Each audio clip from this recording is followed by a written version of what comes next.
Morning, Rabbi Isai. Welcome back. Here we are, middle of Hilchos Muktza. Okay, so today we're starting a brand new sugya.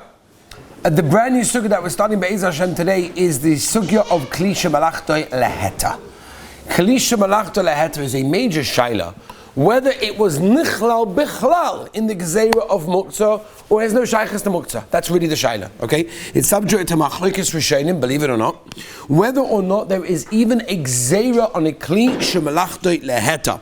Okay, Rashi in Shabbos Kuf Chav Daled Amud Beis, which is also the sheet of the Ran and the Ra'ah and others that hold it was not nichlal in the gzeira. There's no gzeira, right? Just to give you one example, a table. Good morning. There is no issa b'chalal on moving a table for any purpose whatsoever, for any reason whatsoever. It wasn't included in Muktza. There's no shaykhs to Muktza, and therefore it's okay. That's how Rashi learns. The Rambam, however, in Shabbos Perek Chav Hei Halacha Gimel, and the Ramban, the Smag, the Ritva, the Magid Mishnah, the Meiri, Kama v'Kama Gedolei Rishonim, hold not like Rashi. And although, as we mentioned, if you remember the beginning of Muktza, we discussed the Gzeira of Nehemiah, how it all developed. So the way that the Rambam and all those other Rishonim, the Ramban and the Ritva and the Meiri, the way they learn Pshat is that no. Of course it's included in the Gzeira. It just happens to be more mekel, that's all. It's part of Muktza, but it's more mekel, okay? If you want to go into the Lomdus, which I'm not going to go into, but just to give you like a little tip on the surface, Rashi obviously holds that the reason over here of Muktza is because of the Ravid. In other words, he was worried about Hoitzah. That's the Ravid's reason of Muktza. If that's the case, Rashi obviously learns that when you metalta a Kli Shemilachto leheta stam for no purpose, that's a misasik. A misasik, there's no reason for a person to be gozer because of Hoitzah. Masha'en kain, the Rambam obviously l'shitosai, because the Rambam holds one of the Isurim is Laman Yanuach, you should relax, don't do malacha, don't do anything asa. Memela by Kli Shemilachto leheta, it's still going to be problematic. Memela it's asa. Not sure if everybody got that, but that would be a machlokes rishonim pshat and why they hold what they hold. Shemin, you with me? Beautiful, excellent. Okay, so that being said, we paskin a ma'aser like Rava in the Gemara in Shabbos Kuf Chav Daled Amud Aleph, where the Gemara says like this, Shitas Rava, that a Kli Shemilachto leheta is allowed to be moved l'tzorech kufay, l'tzorech makaymai, and mechama letzel. That means I can move it for its own sake. Right? If there's a stender outside and it's starting to rain and I want to bring it inside because, I don't want it to get wet, so I'm allowed to do that. Even though if it would have been a Kli Shemilachto l'issa, that would have been forbidden. But here I'm allowed to do it for its own purpose without any problem whatsoever. Okay? Because there is a tzorech. And that's how the Shulchan Aruch L'Halacha L'Maisa in Shinches Sif Daled paskins that a Kli Shemilachto leheta mechama letzel is mutter. However, sheloi l'tzorech klal is asa. Now that's a very interesting thing that most people don't know in Shulchan Aruch. Shulchan Aruch writes, again, Shin Ches Sif Daled, look it up, that Shaloi L'Tzorech Klal, English translation art scroll, for no purpose whatsoever, it is forbidden to move a Kli Shemilachto leheta. Shloim, is that clear? Okay, that's a very important thing. That means Shaloi L'Tzorech is going to be asa. What's a Kli Shemilachto leheta? Just to give you some examples. Plates, cups, forks, tables, standers, chairs. They're all mutter to move. But the Shulchan Aruch says Shaloi L'Tzorech klal is asa. Did anybody know this? That to move a chair for no purpose whatsoever is absolutely forbidden. It's asa, you're not allowed. Isn't everything you're doing for a purpose? What is it? Really? Well, that's a high madrega. Daniel, that's a high madrega. Everything you're doing is for a purpose. Not everyone's living on that madrega. You just want to lean your arm on the chair, you're allowed to move it. So that's the tzorech. What do you mean? That I want to lean on it, so that's okay.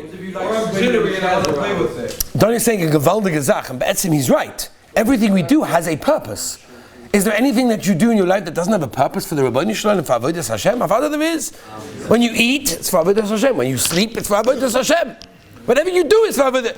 Fred Daniel, who does something? Shaloi L'Tzorech klal? What type of human being are we dealing with over here that does something for nothing? Dovi, you with me? Maskim? You maskim Tim? Mori, you maskim Tim? Whatever you do is a tzorech. So what was the Shulchan Aruch talking about? Who is he talking to? The Heilige Tzvasaruf. Who is he talking to? Shaloi l'tzorech klal. You have to look into it. You have to know. That's what it means. Okay, so let me give you a few examples, okay? Let me give you some. Just throw a chair? No, that's a l'tzorech, no? The Gemara says that if you're angry and you rip your clothing, so you calm your anger down, that could be it's okay. You're not angry, you just throw a chair. Stop, throw a chair. For no reason whatsoever.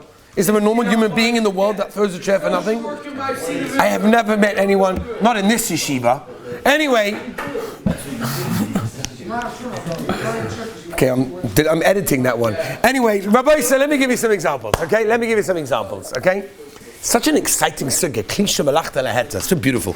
Okay, so the Aruch HaShulchan says, what if I enjoy moving it? I enjoy it. I don't need to. I happen to enjoy moving the stender. I enjoy it.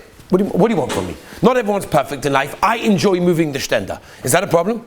So the Aruch HaShulchan says, by a Kli Shemilachto le'issa, that would not be considered to be good enough, but for its Kli Shemilachto laheta, that is good enough.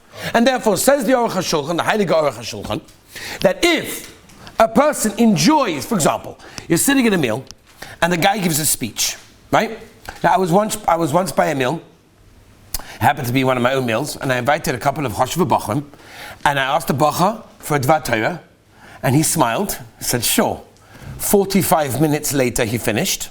Okay, it's Moedik, 45 minutes. I even stopped him in the middle. I said, maybe we should serve the next course or something. So he quoted me halacha that you're not allowed to muzzle a cow, right, in the middle of it eating, because it's enjoying itself. And therefore you cannot muzzle him in the middle of saying it's Dvar Torah. Okay? That's what he said to me. Where is he today? Good question. Anyway, the question is like this. Where are the people at the military? Still speaking German, bro. Anyway, so the Aruch HaShulchan says that's considered to be good enough, and that's a tzorech gufa, okay? They bring down from the Heilige Chassam Sofer. The Heilige Chassam Sofer would be careful during the whole week never to move something shaloi l'tzorech, or two, he might forget on Shabbos and move it shaloi l'tzorech, even if it's a Kli Shemilachto laheta. Unbelievable Heilige Chassam Sofer. So according to the Aruch HaShulchan, if you enjoy it, it's mutter. So if you enjoy, you have these people at the speech, they're busy with their cups. They're up, down, and they're twiddling it around, and this one, the fork and the knife. Those people, that's why I always know when to stop speaking, when everyone starts fidgeting, and everyone starts moving the chairs, and the benches start moving, and everyone's got a little bit of ADHD, everyone's moving around, right? That's when you have to know to stop speaking, okay? So, Shalom, if you enjoy it, then it's okay. That's called a tzorech. Comes along with Nissen Karelitz. By the way, you should know the Sfadim are very machmir over here. When Nissen Karelitz says, what does it mean shaloi l'tzorech? He says people play with things that are in front of them. He says from Nissen Karelitz Zatzal, that is not called l'tzorech and it is asa. It's forbidden. It's not a tzorech. What tzorech do you have? It's time to move something in front of you. Maybe he wasn't going on the same get as the Aruch HaShulchan that you enjoy it, but stop moving it. Someone speaking, you move a knife. According to Nissen Karelitz, that is asa. Again, it's not even, you don't have to come on to Rebbe Sangoel, it's a Shulchan Aruch. The Shulchan Aruch says, Shaloi l'tzorech klal is asa. Okay, Siv Dalet and Shin Ches, look it up. Okay?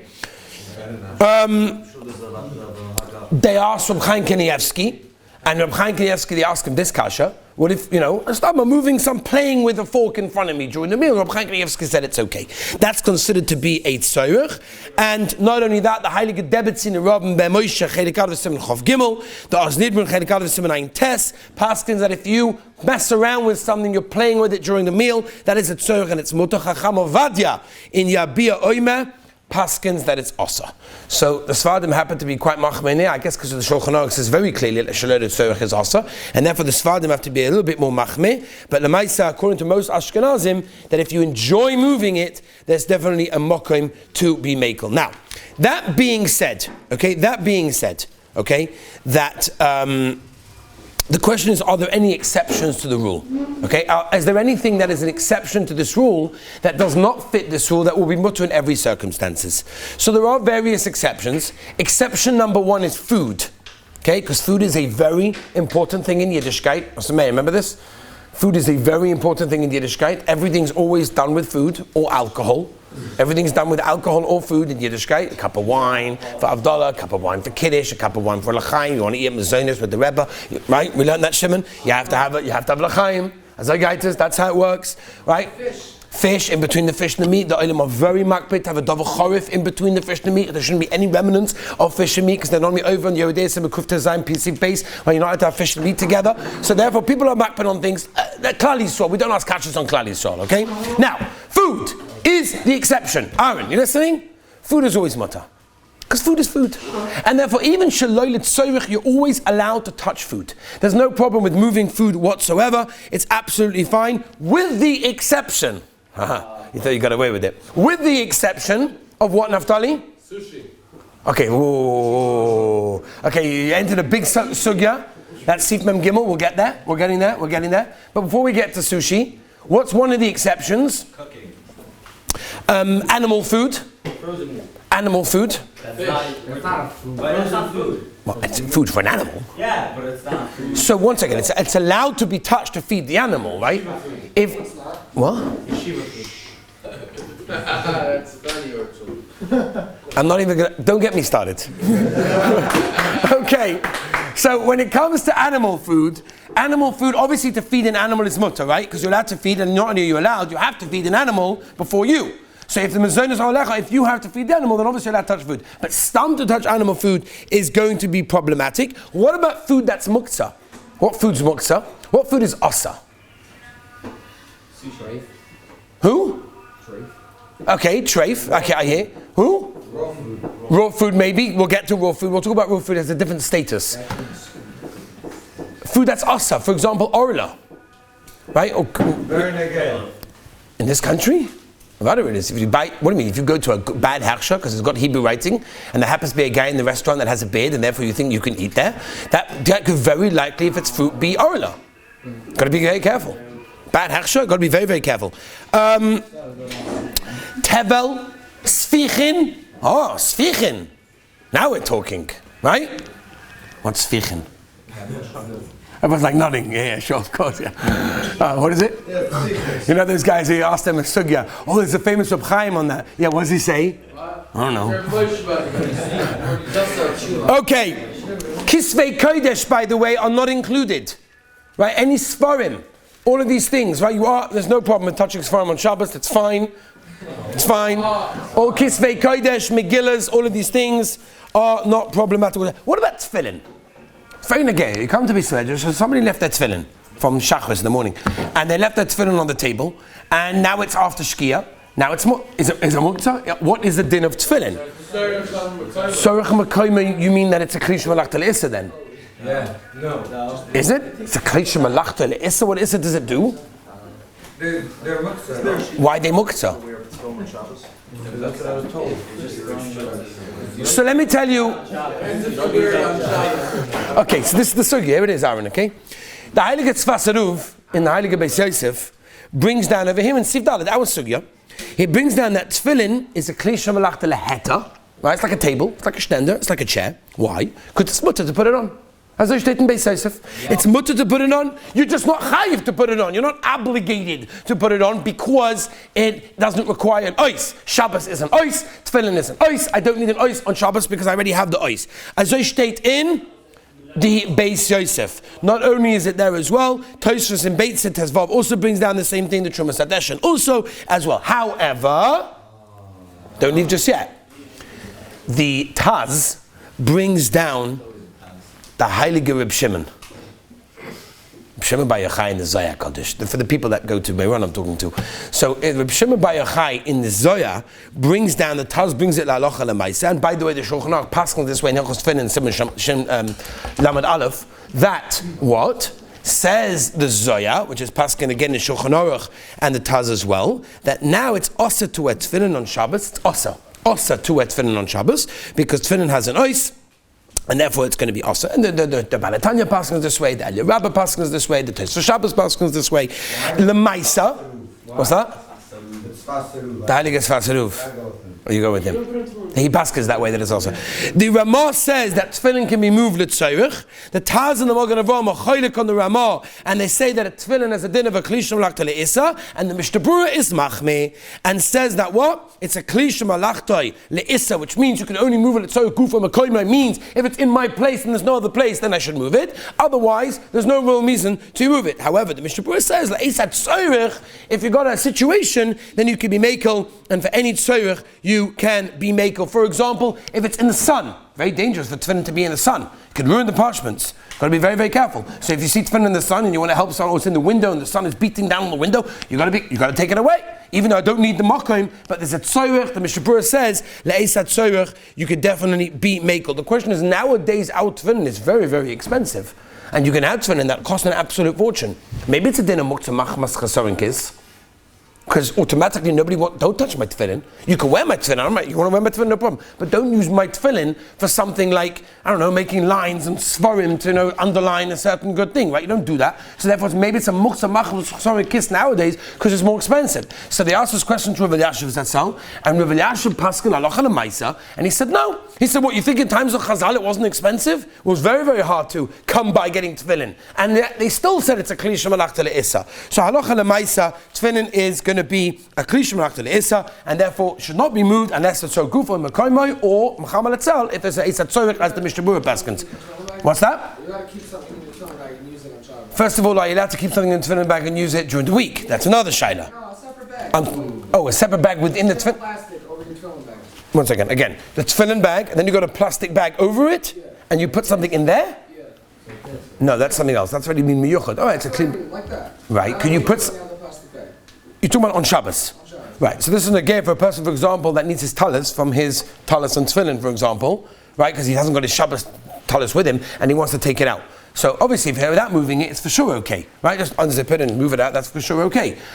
Even if he has to move it, so that would be, I guess, moving it, the tzorich of, not for the tefillin, but for a permitted tzorich, and that would be okay. Just Agad, by the way, we never talked about this, but I wanted to talk about this before we move on, which we can't move on right now, we're already late. We're going to have to do this tomorrow. And that is the sugya of smartphones. We didn't discuss it, right? We didn't discuss the nafkamina between different phones. It's nothing, it's very nageya when you've got phones on your, let's say you left a phone on your pillow, or you left it on the table, am I allowed to move it, right? So obviously we haven't yet discussed bosses. Bosses will tell us the halacha of the thing that's holding up the muktza. That we'll get to, but Ezra Hashem. But now we're talking about the muktza itself. What dins does it have? So I always normally tell people that there's enough communion between a smartphone and a dumb phone. No, that's not the reason. The reason is very simple. What is a smartphone? A smartphone, Kafi, how I understand it, how you do it, are very, very expensive. They're not like 100 shekel. They're like $800-900, right? How much is it? If you want to buy right now a brand new smartphone, how much is it? The 8 plus, 9 plus. Oh, the 8 plus. 8 plus. I'll have to 12 already. $1,600, $1,700. $1,700. And there are normal human beings that spend that money on phones. Hashem Yerachim. Hashem Yerachim. I'm going to get in big trouble, by the way. Torah time. I'm going to get in big trouble for this. I'm going to get big trouble for this. Anyway, the point is like this. Most smartphones are expensive. Not only the expense, but your MacBook on them, don't smash the screen. And then you have Bochum that seem to have like a phobia of don't touch my phone. Don't touch my phone.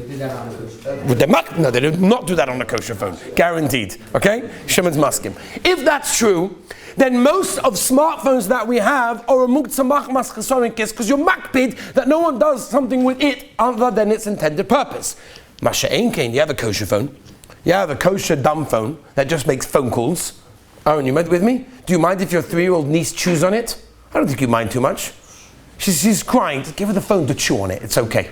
Right? So that's what, would you give her the smartphone? Oh, no way. Mimela, a regular, normal, expensive smartphone that you makban on is a Muktza machmas chesaron kis, and therefore you cannot move it so gufa mekoymai. Whereas a regular dumb phone would be a kli shemilachto le'isa, which means you pick it up and move it if it's in your way or something similar to that. Now, Rabbi said, Be'ez Hashem, there is a ton more that we have to do. But the next sugya is a huge sugya. It's the sugya of Muktza machmas gufay. There are so many practical applications. Sushi, for example, we've got broken kalim, all sorts of interesting things that come into this category. You open up a wrapper of a candy or of a packet of potato chips, crisps. Do you have to immediately chuck it away? You have to hold on to it? Does it become Muktza? There's a lot of things Rabbi say. Be'ez Hashem, tomorrow we shall start the sugya. Have a wonderful, gewaldige day.